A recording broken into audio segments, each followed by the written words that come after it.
누가복음 구원론 누가복음 3장 7절입니다. 요한이 세례 받으러 나오는 무리에게 이르되, 우리가 어떤 구원론 부분을 성경에서 찾아갈 때 성경을 펴놓고 보는 게 가장 좋습니다. 왜냐하면 성경을 펴놓고 보지 않고 귀로만 들으면 그러한가 이렇게 생각이 들어요. 정말 그럴까 이런 생각이 들어요. 그런데 성경을 펴놓고 성경 단어를 보고 글자를 보고 이렇게 나가면 사실이네 이런 믿음이 생깁니다. 그래서 성경을 직접 보고 공부하는 것이 가장 좋다, 이걸 먼저 말씀드리고, 누가복음은 누가복음대로 또 요한복음은 요한복음대로 구원에 대한 부분이 기록이 되어 있는데, 성경 자체가 믿는 사람에게 하는 말이고 예수님이 제자들에게 했던 말이기 때문에 성경에 나와 있는 구원과 또는 진노, 심판 이런 쪽은 다 믿음의 사람들이 잘못했을 경우에 심판을 받고 믿음의 사람이 잘했을 경우에 구원을 받는다, 그렇게 이해를 하면 쉽습니다.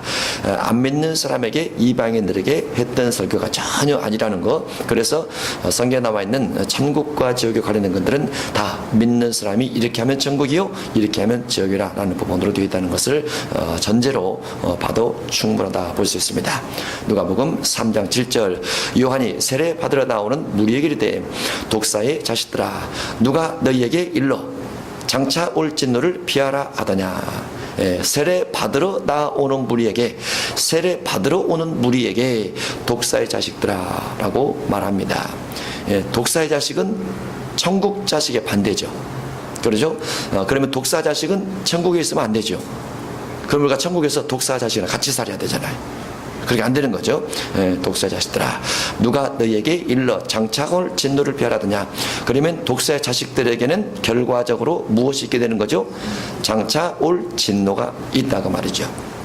그래서 진노란 구원에서 배제된 사람들이기 때문에 독사의 자식이 되면 안 된다라는 것인데, 그러면 독사의 자식은 누구를 말하는 것인가 라고 했을 때 요한 1서 3장 12절에 독사의 자식에 대한 기록이 되어 있습니다.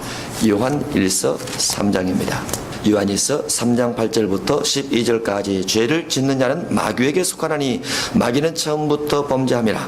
하나님의 아들이 나타나신 것은 마귀의 일을 멸하려 하심이라.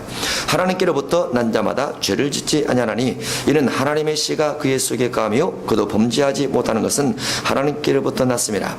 이러므로 하나님의 자녀들과 독사의 자식들이 드러나나니, 독사나 마귀나 같지요. 하나님의 자녀들과 마귀의 자녀들이 드러나나니, 무릇 의를 행하지 아니하는 자나 또는 그 형제를 사랑하지 아니하는 자는 하나님께 속하지 아니하고 마귀에게 속하느니라, 또는 독사에게 속하느니라 라고 되어 있습니다. 우리는 서로 사랑할지니 이는 너희가 처음부터 들은 소식이라. 가인같이 하지 말라. 그는 악한 자에게 속하여, 누구에게 속하여? 마귀에게 속하여 또는 독사에게 속하여 그 아우를 죽였으니 어떤 이유로 죽였느냐? 자기 행위 악하고 그 아우 행위가 의롭기 때문이라 라고 되어 있습니다. 그래서 10절을 중심에서 보면 하나님의 자녀와 마귀 자녀가 나타나는데, 마귀 자녀는 의를 행하지 않거나 또는 형제를 사랑하지 않더라 라고 되어 있습니다. 그러면 누가복음 3장 7절 이하에서 세례 받으러 나오는 무리들이 어떠한 무리들이냐, 왜 세례 요한이 그들에게 독사의 자식이라고 말을 했느냐, 그들이 의를 행하지 않고 형제를 사랑하지 않기 때문에 그렇습니다. 그래서 그들의 의는 외식적, 형식적, 체면적 의요, 그들의 사랑은 자신만을 위한 사랑입니다. 이웃과 죄인을 불쌍히 여기는 사랑이 아니다 보니까 세례 요한이 그들의 내면을 보고 그들을 향해서 독사의 자식이라 이렇게 꾸짖고 있는 거죠. 그러면 믿음의 사람들 가운데서 이와 같이 의를 행치 아니하거나 형제를 사랑하지 아니할 때 그들은 독사의 자식이면서 구원에서 제어된다, 이렇게 볼 수 있습니다. 누가 너에게 장차 올 진노를 피하라더냐. 독사의 자식들에게 장차 진노가 있습니다. 언제 진노가 있느냐, 이 진노가 쭉 이어서 9절로 내려가서 보면 찍혀 불에 던져지리라 라고 되어 있어요. 찍혀 불에 던져지리라. 무슨 불이냐, 이 불이 계시록 19장 20절 또는 20장 10절 또는 20장 14절 그리고 계시록 14장 14절로 19절까지 있는 가라지들에 대한 심판입니다. 가라지 또는 쭉정이들에 대한 심판인데, 그 중에서 계시록 19장 20장 부분 속에 둘째 사망 곧 불과 유황으로 타는 못에 던져지리라 이렇게 기록이 되면서 장차 올 진노 곧 꺼지지 않는 불에 대한 부분이 독사의 자식들에게 임한다 이렇게 볼 수 있습니다. 8절 그러므로 회개에 합당한 열매를 맺고, 그러므로 뭐 하기 위해서? 장차 올 진노를 피하기 위해서, 독사의 자식들이 되지 않기 위해서 무엇을 해야 되느냐? 회개에 합당한 열매를 맺어야 된다라고 되어 있습니다. 여기에 두 가지가 있습니다. 하나는 회개하라, 또 한 가지는 열매를 맺으라 이렇게 되어 있죠. 그래서 우리 삶에 이 두 가지가 꼭 필요합니다. 하나는 회개해야 된다, 또 하나는 회개에 합당한 열매를 맺어야 된다. 회개란 무엇이냐? 회개란 요한일서 1장 9절로 10절을 보면, 요한일서 1장 9절로 10절, 회개란 무엇이냐? 요한일서 1장 9절입니다. 만일 우리가 우리 죄를 자백하면, 죄를 자백하는 것이 회개입니다. 죄를 자백하면, 우리가 저녁에 기도하면서 밤에 8시에 기도하러 가죠. 기도하면서 우상과 관련된 죄를 가지고 어렸을 때부터 기억해서 쭉 회개를 해보니까, 믿기 전 믿은 이후에 어쨌든 우상과 관련된 부분을 제 머리의 기억 속에 남아있는 것을 가지고 다 회개를 해보니까 종류가 너무너무 많은 거예요. 너무너무. 지우개로 다 지웠으면 좋겠어요. 지우개로, 물론 주의 피로 씻어지긴 하죠. 용서가 되어지긴 하죠. 그런데 머릿속에 기억 속에 남아있어요. 아주 세밀한 부분까지. 우리 어렸을 때 이빨 빠지면 어디다 던집니까? 뭐라고 하면서 던집니까? 네, 새 이빨 달라고 하면서 던지죠. 새 이빨을 누구한테 달라고 하는 거요? 지붕 위에 있는 귀신에게 달라고 하는 거 아닐까요? 까치에게? 제가 이빨 줍니까? 어쨌든 그거는 우상숭배 아닐까요? 범신의 한 부분에게 복을 달라고 비는 거 아니냐고 말이죠. 범신 한 부분에게. 그럴 수 있죠. 그럴 수 있어요. 그런 부분도 포함해서 우상과 관련된 부분이 아주 많다는 거, 정말 많아요. 정말. 우리가 그리스도인으로서 우상을 숭배하거나 우상에 대한 기억이 있거나 우상을 숭배했던 경험이 있으면, 우상 숭배하면서 우리 삶에 뭐가 들어와요? 귀신이 들어오죠.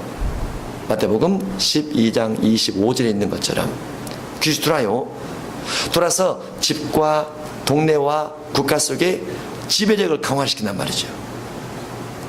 나는 원치 않지만, 나는 기억의 일부일 뿐이지만은, 귀신은 그렇지 않죠. 나를 지배하는 수단을 삼을 수 있다고 말이죠.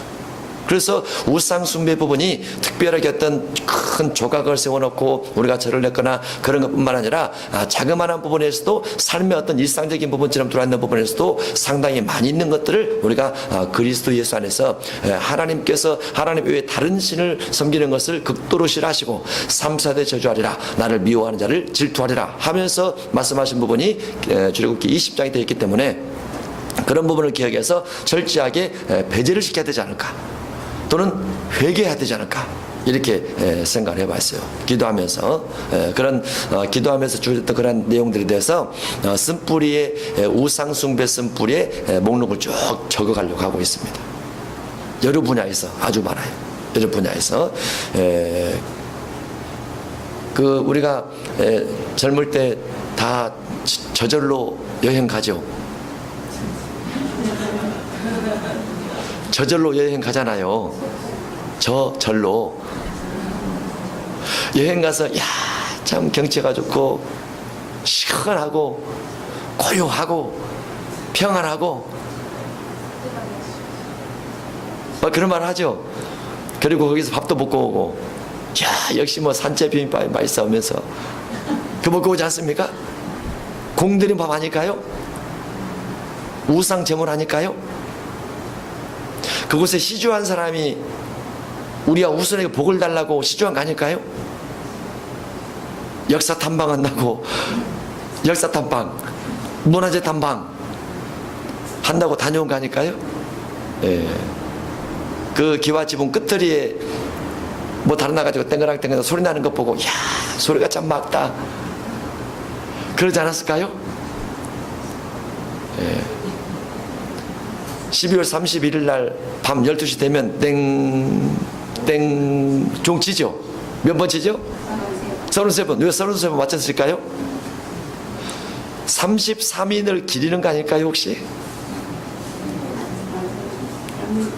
죽은 자들의 어떤 것을 기르는 거 아닐까요? 예. 우상과 관련된 것들이 많더라고 말이죠. 태양이 떠오르면서, 이야, 태양이 정말 붉다 하면서 소원을 빌지 않았을까요? 보름달이 아주 크게 뜰 때, 야, 귀영장 밝다 하면서 마음을 두지 않았을까요? 예, 우상숭배죠. 우상숭배. 기독교 문화에서 자란다고 하면 그런 일이 없었을 거예요. 근데 기독교 문화가 아닌 이교 문화에서 어렸을 때부터 자라다 보니까 그런 부분들이 아주 많이 있더라고 말이죠. 지금은 아파트 지면서 북어 놓지 않죠. 아파트 지면서 지금 북어를 안 놔요. 상냥시 가면서 예전에는 다 고시래 했죠. 고시래. 예, 그런 것들도 우상숭배 하나다 볼 수 있습니다. 예, 그런 부분이 회개가 돼야 되는 거죠. 회개. 요한일서 1장 9절과 10절. 만일 우리가 우리 죄를 자백하면 그는 미쁘시고 의로우사 우리 죄를 사하시며 우리를 모든 불의에서 깨끗하게 하실 것이요. 자백하면 이건 이제 회개 죄삼입니다. 이것은 그 대신 기억해서 용서를 구해야 된다. 특히 우상숭배에 대해서 우상숭배 쪽이 하나님의 진노를 가장 크게 맛볼 수 있고, 하나님께서 우리의 삶을 풀어주지 못할 수밖에 없는 당위성을 그 사람이 가지고 있는 것이다, 이렇게 볼 수 있어요. 그래서 우상과 관련된 것들을 철저하게 우리가 자백해야 된다라고 볼 수 있습니다. 그 다음에 회개에 합당한 열매가 있습니다. 열매는 무엇이냐? 열매는 요한일서 1장 7절입니다. 그가 빛 가운데 계신 것 같이 우리도 빛 가운데 행하면 이건 행함이죠. 9절은 자백하면, 7절은 행하면 우리가 서로 사귐 믿고 그 아들 예수의 피가 우리를 모든 죄에서 깨끗하게 하실 것이요. 빛 가운데 행할 때 어둠에서 빛으로 나와서 빛된 삶을 살 때 죄가 깨끗하게 된다라고 되어 있어요. 그래서 이것은 행함의 죄삼입니다. 고백의 죄사함, 행함의 죄사함 두 가지가 따로 되어 있다는 거. 행함의 죄사함을 회개에 합당한 열매라고 한다는 거. 회개에 합당한 열매. 예, 그래서 믿음의 사람은 죄의 사함을 위해서, 영혼의 정결함을 위해서 반드시 이 두 가지가 신앙생활하는 중 우리 몸에 배어 있어야만 된다라고 볼 수 있습니다. 예, 누가복음 3장 9절입니다. 이미 도끼가 나무 뿌리에 두었으니 좋은 열매 맺지 아니하는 나무마다 찍혀 불에 던져지리라 해서 7절이 반복돼서 기록이 되어 있습니다. 그러면 좋은 열매에 대한 부분을 11절에서 4가지 기록을 해놨습니다. 세리완이 했던 대답들이죠. 좋은 열매 4가지. 첫 번째 12절입니다. 11절에 있는 대답하여 이르되 옷 2벌 있는 자는 옷 없는 자에게 나눠줄 것이요. 옷 2벌 있는 자는 없는 자에게 나눠줄 것이요. 옷 없는 자에게 나눠주라 해서 이것은 무슨 열매냐면 구제 열매입니다. 구제 열매. 옷 없는 자에게 나눠주니까 먹을 것이 있는 자도 그렇게 할 것이니라. 그래서 그렇게 하라 그 말은 없는 자에게 주라 그 말이죠. 먹을 것 있는 자, 옷 2벌 있는 자는 없는 자에게 옷도 먹을 것 나눠주라. 그래서 구제 열매예요. 구제 열매. 그러면 구제가 영생과 관련이 된다. 구제가 천국과 관련된다라고 했을 때 마태복음 몇 장으로 가야 됩니까? 구제가 영생과 관련된다. 19장입니다. 한 부자가 예수님께 찾아와서 내가 무엇을 해야 영생을 얻으리까? 라고 질문드렸을 때 예수님께서 소유를 팔아 가난한 자들을 구제하고 그 뒤에 나를 따르라 라고 말씀하시죠. 그래서 구제가 영생과 관련된 구제 열매 부분이 마태 19장 16절 이하에 되어 있습니다. 성경 전체에서 가장 신앙생활을 최고로 잘했던 부분이 있는데 그 부분이 사도행전 2장과 사도행전 4장입니다. 신앙의 모델입니다. 구약과 신약을 통틀어서 최고로 신앙생활 잘했을 때입니다. 그 내용 중에 하나가 무엇이냐면 사도행전 4장 34절을 보면 시작. 그 중에 가난한 사람이 없으니 이는 밭과 집 있는 자는 팔아 그 판 것의 값을 가져다가 사도들의 발 앞에 두매 그들이 각 사람의 필요를 따라 나눠주미라. 아멘. 그 중에 가난한 사람이 없으니, 가난한 사람이 없더라고 말이죠. 구제죠. 구제. 분배를 하는 거죠. 분배. 물론 이 부분에 지혜가 있어야 돼요. 지혜. 왜냐하면 이렇게 하고 나서 그 다음에 어떻게 됐어요? 쌈났죠. 쌈났어요. 누군 돕고 누군 도와주지 않는다고 쌈났어요. 그래서 구제는 반드시 지혜가 필요하다, 이렇게 볼 수 있는데, 어쨌든 주대교회에 가난한 자를 향한 구제가 있다. 이 구제가 좋은 열매 맺는 것이다 라고 볼 수 있어요. 그러면 구제를 통해서 영생을 얻을 수 있다 그 말이죠. 영생을 얻을 수 있다. 그 다음에 13절로 가면 누가복음 3장 13절 이르되 부가된 것 외에는 거두지 말라. 이것도 회개합당한 열매입니다. 부가된 것 외에는 거두지 말라. 이것은 정직한 열매입니다. 정직에 따른 정직한 열매. 그러니까 공무원으로서 정직하게 살아가라 그 말이죠. 정직한 열매. 누가복음 19장 8절 봅니다. 시작. 삭개오가 서서 주께 여짜오되 주여 보시옵소서, 내 소유의 절반을 가난한 자들에게 주겠사오며 만일 누구의 것을 속여 빼앗은 일이 있으면 내 갑절이나 갚겠나이다. 아멘. 8절에 중요한 단어가 무엇일까요? 소유의 절반이라든가 속여 빼앗은 일이라든가 이런 부분이 있겠지만은, 내 갑절 이런 부분이 있겠지만은 만일이라는 단어입니다. 만일. 했다는 겁니까? 안 했다는 겁니까? 안 했다는 거죠. 안 했다는 거예요. 그러면 삭개오는 세례장을 하면서 어떻게 신앙생활을 했다고요? 정직하게. 그래서 누가 3장에서 예수님 세리들이 예수님께 물을 때 예수님께서 그들에게 대답했던 말이 부가된 것 외에는 거두지 말라라고 말했던 부분이 정직하게 직장생활을 하라 그 말이죠. 정직하게. 정직이 단 열매입니다. 그래서 정직하게. 그 다음에 14절을 보면 군인들도 물어 이르되 우리는 무엇을 하리까 하며 이르되 사람에게서 강탈하지 말며 거짓으로 구벌하지 말고 받는 금료를 족한 줄로 알라라고 해서 군인들에게 해당되기 때문에 그때 당시의 군인들이란 무엇의 상징이냐? 권세의 상징입니다. 권세 열매를 맺으라고 말이죠. 회개합당한 열매 속에 권세 열매가 있습니다. 권세. 힘을 부릴 수 있는 힘을 가진 자들이 가진 힘을 남용하지 않고 가진 힘을 선하게 은혜롭게 일으킬 수 있는 권세 열매입니다. 사람에게서 강탈하지 말라. 그 다음에 거짓으로 고발하지 말고, 그 말은 거짓말하지 말라고 말이죠. 그것은 진실의 열매입니다. 진실.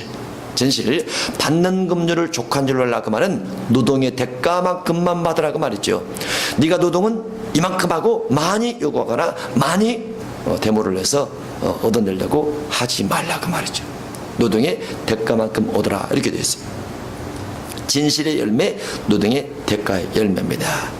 그래서 그리스도인들은 이 권세 열매 같은 경우도 상당히 중요해요. 그리스도인들이 사회에서처럼 세상처럼 그렇게 어떤 권세를 가지고 부리려고 하면 안 됩니다. 기독교 신앙은 섬김과 나눔이기 때문에 그렇죠. 마태복음 20장 보겠습니다. 25절로 28절입니다. 권세 열매, 회개합당한 열매가 권세 쪽에도 있더라 말이죠. 25절 제가 읽겠습니다. 예수께서 제자들을 불러다 가르치되 이방인의 집권자들이 그들을 임으로 주관하고 그 고관들이 그들에게 권세를 부리는 줄을 너희가 알거니와 마음대로 하고 권세 부른 줄 알거니와 26절부터 28절까지 함께 있습니다. 시작. 너희 중에는 그렇지 않아야 하나니 너희 중에 누구든지 그고자 하는 자는 너희를 섬기는 자가 되고 너희 중에 누구든지 으뜸이 되고자 하는 자는 너희의 종이 되어야 하리라. 인자가 온 것은 섬김을 받으려 함이 아니라 도리어 섬기려 하고 자기 목숨을 많은 사람의 대속물로 주려 함이니라 해서 권세가 기독교인의 권세는 섬기는 권세입니다. 세상 권세는 부리는 권세입니다. 그래서 세상 권세를 가진 군인들이 세례요한에게 요구를 할 때 세례요한이 그들에게 강탈하지 말라. 권세를 가지고 힘을 부려서 마음대로 사람을 부리고 지배하려고 하지 말라라고 말하고 있습니다. 그 회개합당한 열매를 맺을 때 그것이 구원과 관련되어 있다 이렇게 되어 있는 거죠. 누가복음 3장 17절로 가겠습니다. 17절, 16절부터 이어서 봐야 되겠죠. 요한이 모든 사람에 대답하여 이르되 나는 물로 너에게 세례를 베풀거니와 나보다 능력이 많으신 이가 오시나니 나는 그의 신발끈을 풀기도 감당하지 못하겠노라. 그는 곧 누구? 예수님은 성령과 불로 너에게 세례를 베푸실 것이요 손에 기를 들고 자기의 타작마당을 정하게 하사 알곡은 모아 곡간에 들고 쭉정이는 꺼지지 않는 불에 데우시리라 해서 알곡과 쭉정이가 두 부분 기록되어 있습니다. 알곡은 곡간에 들어가고 쭉정이는 불에 들어갑니다. 그래서 알곡은 구원받을 사람, 쭉정이는 구원에서 배제되는 사람, 이렇게 볼 수 있어요. 그러면 이 부분이 교회와 무슨 상관이 있느냐라는 거죠. 그 부분이 17절입니다. 손에, 누구 손에? 16절에 있는 세례 요한 뒤에 오는 성령과 불로 세례를 베푸시는 그분의 손에, 곧 예수님의 손에 키를 들고, 예수님의 손에 키를 들고 있다고 말이죠. 모세는 손에 지팡이 들고 있죠. 예수님은 손에 키를 들고 있어요. 무슨 키냐? 이 키가 알곡과 쭉정이를 구분하는 키라, 이렇게 볼 수 있어요. 알곡과 쭉정이를 구분하는 키라. 그러면 알곡과 쭉정이를 구분하는 기준은 무엇이냐? 기준은 선과 악입니다. 선과 악. 선의 기준은 무엇이냐? 로마서 2장 18절을 봅니다. 선의 기준, 로마서 2장 18절입니다. 시작. 율법의 교훈을 받아 하나님의 뜻을 알고 지극히 선한 것을 분간하며, 지극히 선한 것이란 무엇이냐면 율법의 교훈입니다. 지극히 선한 것은 선이라, 선한 일이다, 선한 것이다. 이것은 율법의 교훈이라고 말했죠. 구약율법, 신약율법 이렇게 되어 있죠. 신약율법이 율법의 교훈의 기준이 된다, 이렇게 볼 수 있죠. 구약은 그림자 율법이기 때문에. 그러면 또 악은 무엇이냐? 악은 고린도전서 10장 6절 이하를 보도록 하겠습니다. 여러 군데 많이 나와 있지만은 기본적인 부분을 보고 있는 거죠. 고린도전서 10장 6절. 이러한 일은 우리의 본보기가 되어 우리로 하여금 그들이 악을 즐겨한 같이 즐겨하는 자가 되지 않게 하려 함이니, 그들 가운데 7절의 악은 무엇입니까? 우상 숭배죠. 8절의 악은 무엇입니까? 음행이죠. 9절의 악은 무엇입니까? 하나님을 시험하는 겁니다. 10절의 악은 무엇입니까? 원망입니다. 이 네 가지가 6절에서 악이라고 되어 있어요. 그 중에서 우상 숭배는 구분하면 아주 많습니다. 8절도 음행을 구분하면 동성애가 반드시 들어가죠. 동성애가 유다서 1장에 보면 소돔과 고모라가 다른 육체를 따라가다가라고 되어 있어요. 그것이 동성애입니다. 하나님을 시험하다가, 이 말은 말씀을 믿지 않고 말씀을 반대대로 살아가더라고 말이죠. 그리고 모든 죄성의 시작은 거의 부정적인 말을 하는 원망에서 출발합니다. 그래서 10절에 원망이 악이라 이렇게 되어 있어요. 그러면 예수님의 손에 선과 악을 나누는 기준이 있는 것이고, 예수님의 손에서 있는 선과 악을 나누는 기준은 결국은 성경대로 살아가느냐 아니면 세속적 방법대로 살아가느냐, 이렇게 볼 수 있죠. 그게 이제 키입니다. 키. 우리가 요한일서 2장 16절을 기억하시죠? 세상에 있는 모든 것은 육신의 정욕과 안목의 정욕과 이생의 자랑이라. 이게 세상에 있는 모든 것이면서 동시에 악입니다. 악. 또 베드로후서 2장 2절 3절 4절을 보면 거기에도 한 가지씩 기록이 있는데, 베드로후서 2장 1절에 무엇이 되냐면 그 음행이 되어 있습니다. 3절에 탐심 되어 있습니다. 4절에 마귀의 반역죄가 들어가 있습니다. 마귀가 높아지랬던 최고가 되려는 그런 부분이 들어가 있습니다. 그런 부분도 악의 기준이라 이렇게 볼 수 있습니다. 거의 요한일서 2장 16절에는 정욕과 자랑 중심으로 살펴보면 거의 다 악이 분별된다라고 볼 수 있어요. 그러면 예수님의 손에 선과 악의 기준을 들고, 선과 악의 기준 곧 하나님의 말씀을 들고, 예수님의 타작마당을 정결하게 하사. 예수님의 타작마당이 뭐라고요? 타작마당이 교회를 말합니다. 성전을 말합니다. 성전 어디를 볼 수 있느냐? 역대하 3장 1절입니다.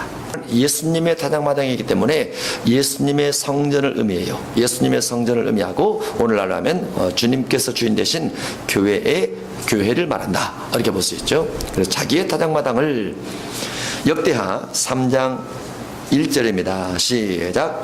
솔로몬이 예루살렘 모리아 산에 여호와의 전 건축하기를 시작하니 그곳은 전에 여호와께서 그의 아버지 다윗에게 나타나신 곳이요 여부스 사람 오르난의 타작마당에 다윗이 정한 곳이라. 3장 1절 모리아 산에 여호와의 전 건축하기를 시작했더라. 모리아 산이 어디죠? 아브라함이 이삭을 번제로 바친 산입니다. 이삭을 번제로 바친 산, 그곳이 곧 오르난의 타작마당이요 그곳에 솔로몬 성전을 세우더라 그 말이죠. 그래서 모리아산, 오르난의 타작마당, 그리고 솔로몬 성전 이렇게 이어지면서 그 솔로몬 성전이 스룹바벨 성전이 헤롯 성전으로 연결돼서 오늘날은 교회가 되는 것이죠. 그래서 예수님께서 손에 키 산과 악이라는 율법의 교훈을 들고 자기의 타작마당을 정결케 하는데, 교회를 정결케 하는데 말씀 따라 살면 알곡이 되고 곡간에 들어가지만 말씀 따라 살지 않고 악을 쫓아서 불의한 일을 행하게 될 때 꺼지지 않는 물에 태우시리라 라고 되어 있어요. 어디에서? 교회에서 알곡과 죽정을 나눠서 죽정으로 심판하고 알곡을 곡간에 들이겠다라고 그렇게 되어 있습니다. 그러면 말씀을 쫓는 삶을 살면 그것이 알곡이고, 말씀에 순종하면 그것이 곡간에 들어가는 자격 조건이 된다 이렇게 볼 수 있죠. 말씀에 순종하면, 다 순종치 못할지라도 뭐 하면 알곡돼서 곡간에 들어갈 수 있는 거죠? 회개를 하면.